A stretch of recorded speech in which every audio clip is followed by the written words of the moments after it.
മിക്കപ്പോഴും നിങ്ങൾക്കുള്ളൊരു സംശയമാണ് ഇനി ഒരു റീയൂണിയൻ പോസിബിൾ ആണോ എന്നുള്ളത്. അപ്പോൾ ഇന്ന് ആ ഒരു കാര്യമാണ് നോക്കിയിട്ടുള്ളത്. 2 കാർഡ്സ് വന്നിട്ടുണ്ട്. അതിൻ്റെ എനർജി അറിയുന്നതിന് മുന്നേ ആദ്യമായിട്ടാണ് ഈ ഒരു പേജ് കാണുന്നതെങ്കിൽ ഒന്ന് ഫോളോ ചെയ്തേക്കുക. ഈ ഒരു ചാനലിൽ എന്നും റീഡിംഗ് വീഡിയോസ് ഉണ്ടായിരിക്കും. ഡെയിലി ഒന്നിൽ കൂടുതൽ വീഡിയോസ് ഞാൻ അപ്ലോഡ് ചെയ്യുന്നതായിരിക്കും. അതുകൊണ്ട് റീഡിംഗ് വീഡിയോസൊക്കെയാണ് ഇഷ്ടമുള്ളവരാണെങ്കിൽ തീർച്ചയായിട്ടും മറക്കാതെ തന്നെ ഫോളോ ചെയ്തേക്കുക. അതുപോലെ വീഡിയോസ് മാക്സിമം മുഴുവനായിട്ട് കാണാനായിട്ട് ശ്രമിക്കുക. ഓക്കെ, അപ്പോൾ 2 കാർഡ്സാണ് വന്നിട്ടുള്ളത്. 5 ഓഫ് സ്വാർഡ്സും ഉണ്ട്, അതുപോലെ തന്നെ ഫുൾ കാർഡും ഉണ്ട്. കുറച്ചൊരു കൺഫ്യൂസ്ഡ് ആയിട്ടുള്ള ഒരു എനർജിയാണ് ഇവിടെ വന്നിട്ടുള്ളത്. അതായത് ഈ 5 ഓഫ് സ്വാർഡ്സിൻ്റെ എനർജി കാണിച്ചു തരുന്നത് മുമ്പ് നിങ്ങൾക്ക് ഉണ്ടായിട്ടുള്ള എന്തെങ്കിലും തർക്കങ്ങളോ ഈഗോയോ അതൊക്കെ അങ്ങനെയൊരു വിഷമങ്ങൾ അല്ലെങ്കിൽ അങ്ങനെയുള്ള ഒരു മനസ്സിനേറ്റ മുറിവുകളെയൊക്കെ കാണിക്കുന്നുണ്ട്.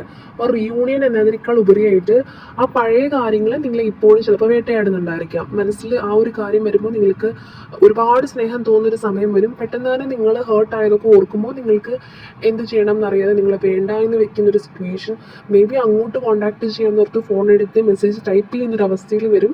പക്ഷേ നിങ്ങൾ ഹേർട്ടായി ഓർക്കുമ്പോൾ നിങ്ങളതൊക്കെ റീസ് ചെയ്ത് ബാക്കടിച്ച് പോകുന്നൊരവസ്ഥ പലപ്പോഴും ഉണ്ടായിട്ടുണ്ടായിരിക്കാം.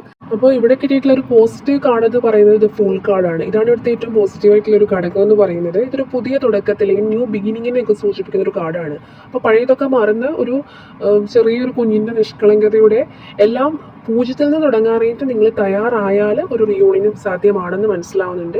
അതായത് മുൻവിധികളില്ലാതെ മുന്നോട്ട് പോകാനായിട്ട് യൂണിവേഴ്സ് നിങ്ങളെ പ്രേരിപ്പിക്കുന്നുണ്ടാവാം. അതായത് പഴയ കാര്യങ്ങൾ ഓർത്തിട്ട് നിങ്ങൾ ഈ ഒരു റിലേഷൻ സ്റ്റാർട്ട് ചെയ്തിട്ടുണ്ടെങ്കിൽ ഇടയ്ക്ക് വെച്ച് നിങ്ങൾ തന്നെ ഒന്ന് സൈലൻ്റ് ആയി പോകാനുള്ള സാധ്യതയുണ്ട്.